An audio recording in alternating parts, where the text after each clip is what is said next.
Hey guys, MuJK here with some exciting news. The Final Fantasy 3 banner is on its way, which, according to Reddit estimates and based on the Japan timeline, is about a month earlier than expected.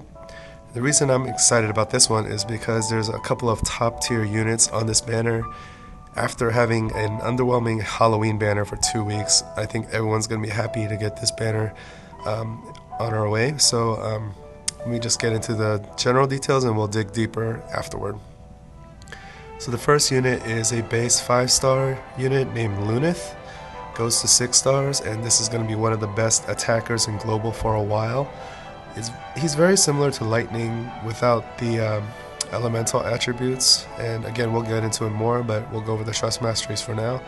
His Trust Master reward is Celestial Gloves, which is an accessory that gives 30 to all of your main stats, which is really nice. Not necessarily a must-have, but if you're going to have the powerful unit anyway, it's going to be a nice bonus to have that. The next unit is Refia, who is going to be our best healer in global for a while. She is a base 4-star, so actually attainable, which is really good. And she goes to 6-star right away. Her Trust Master reward is MP plus 20%, Spirit plus 30%, which is kind of like a materia or passive ability. She's going to be the best until Lilith gets her 6-star form, which may or may not be immediately after she's released. The third unit is Ark, who is a black mage. His Trust Master reward is pretty much the best rod in the game, Magic 91, Attack plus 20. He's kind of basic. He has like your typical elemental spells. He also has Osmos, but the best thing about him is that he has innate dual cast, which is going to be the first 5-star mage that has a native dual cast. We have it on Kryl and Vivi, but they're both 4-star units, so this is going to be a nice boon to the mage meta. I pretty much gave away everything on him, but we'll get back to it. And the last unit is Ingus, who's the red mage, and of course, we need 1 dud per banner. This is kind of your dud. Now, if you are a new player, he's still pretty good. Kind of backup healing, backup spells. But the best thing about him is that for people who still don't have a full breaker, somehow, this is going to be your easiest, best way to get one. He's a base 3-star, so he should be very plentiful. His Trust Master reward, Letters and Arms, which boosts mag when equipped with a sword. This could be kind of situationally useful for certain mage type characters who also are good with swords, like a Ramza, for example. So, not a great Trust Master reward, probably not even that good, but could be situationally useful as well. So let's get into more specifics. Oops. Okay, first one we'll go over is Ark. Again, I pretty much gave away the farm on him, but he's a 5-star mage, base 3-star unit, so he should be very easy to get. Statistics are fairly good magic, 107. His HP is pretty low, so he's going to be very squishy. Typical weapon selection, very limited. The passes that you would expect, MP plus 20%, Magic plus 20%, which is good. But of course what makes him stand out is the native dual black magic. As I mentioned, he's the first 5-star mage that we have that has this natively. So, a lot of times we have this mage meta going on where we want to chain together elemental spells. If you have a mage that can dual cast, like an Ark, and let's say you had a Ludmill TM for someone else to dual cast, then you could be chaining together a lot of elemental spells. It could be very effective. And his spells are very, very typical, just your typical elemental spells. Osmos is useful, and Death, which is almost never useful. And his limit break is oddly a heal, kind of a regen, really.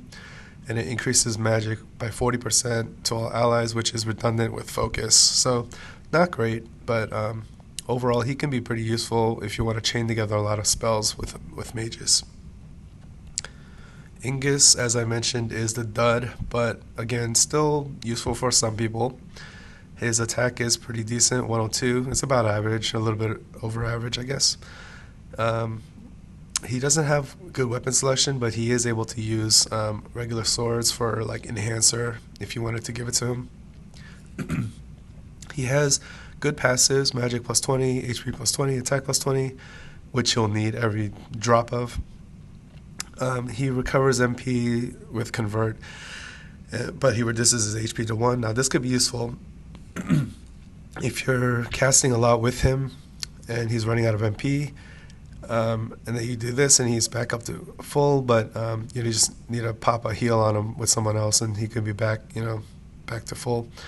The best thing to use him for, obviously, is full break if you don't have one, a full breaker. So, yeah, full break could be useful. Now, his spells are all kind of low level, but he does have backup healing and cura, and he has aura spells. Actually, it's only Aurora and Fyra, so it's pretty limited, actually. He has a single target healing Curaga and Asuna for backup, status healing. So he's kind of backup everything, but the full break could be useful for some people and make him worthwhile in your party. And his limit break is just a fire AoE, reduces spirit by 40%. So, pretty decent unless you run up against fire resistant enemies. Now, Refia, possibly the unit I'm most excited about because she's actually attainable. It's base 4-star, goes to 6-star. She's kind of like our first real 6-star healer. White Witch Fina kind of doesn't count. Statistics are, pretty decent HP. She's not that squishy, and her spirit is high, 150. Typical weapon selection, you're just going to put a staff on her anyway. Now, Kazu's Pendant is a really nice passive, I guess, because it blocks a lot of status ailments. Silence, which is obviously bad for mage, paralyzed, confused, petrified. So anything that would kind of make her not controllable or not able to act is she's immune to it, which is really great. People who have Kefka's TM ribbon are familiar with how useful that is, and it's nice that we get this passively, natively on the best healer. Spirit plus 30% to boost her already high spirit, and Embolden, which is a more powerful form of cheer. It's 5% higher, but more importantly, it's 5 turns instead of 3, so you don't have to keep recasting it. She is able to heal any status ailment. Asuna covers a lot of things, but doesn't cover Stone or Petrify, which Stona does. She has Dispel, Curaga, Cura, and Curaja, so pretty much your healing is all set there. And she has Full Life, which is Raise, but also completely fills up the person's health.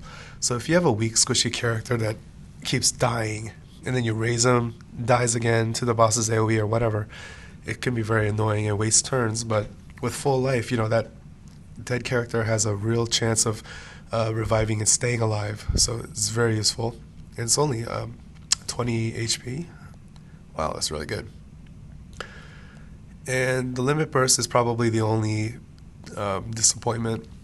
Cures all status ailments, which is kind of okay situationally.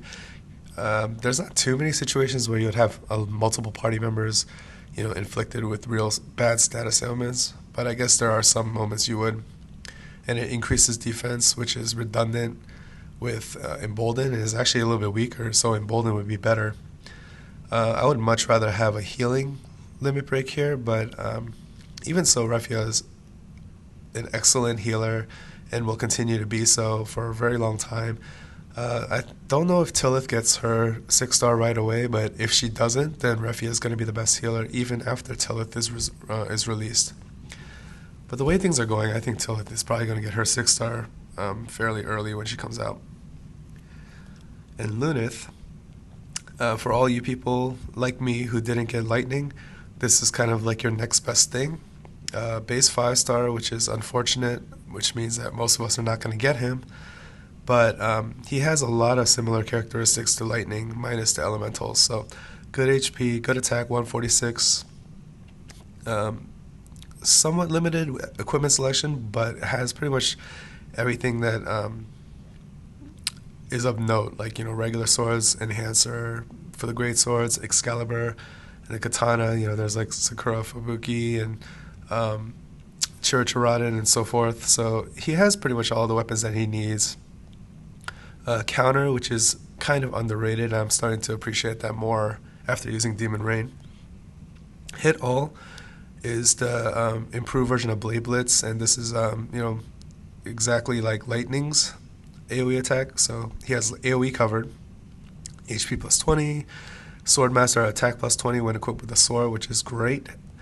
Cut Through, this is his best single target attack, which is a little bit better than Barrage. 2.5 with ignore defense of 25% equates to about 3.33. Unfortunately, it is 45 MP, just like Crushing Blow with Lightning. Has a little bit of a better effective multiplier than Lightning's attack, but Lightning's has the lower lightning resistance property, so it's kind of a toss-up.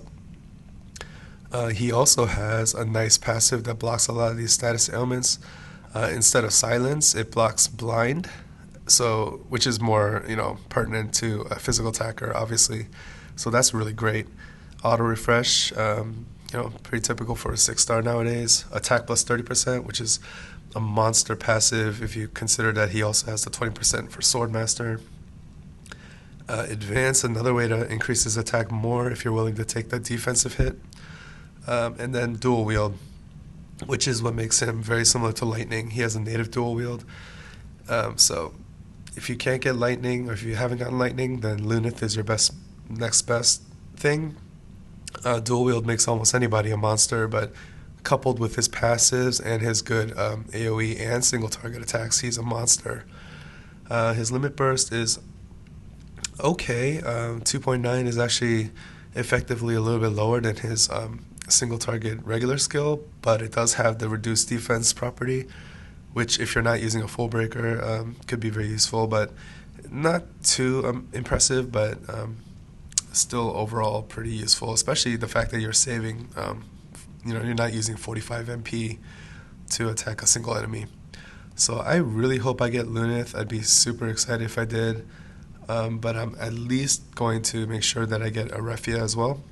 So I'm very excited about this banner. We're getting it a little bit earlier than expected, and it's going to be a real way to make your party a little bit stronger, possibly noticeably stronger if you're able to get Luneth. And Refia's going to be the best healer for a while. So be excited, and hope you guys enjoyed. See you guys next time.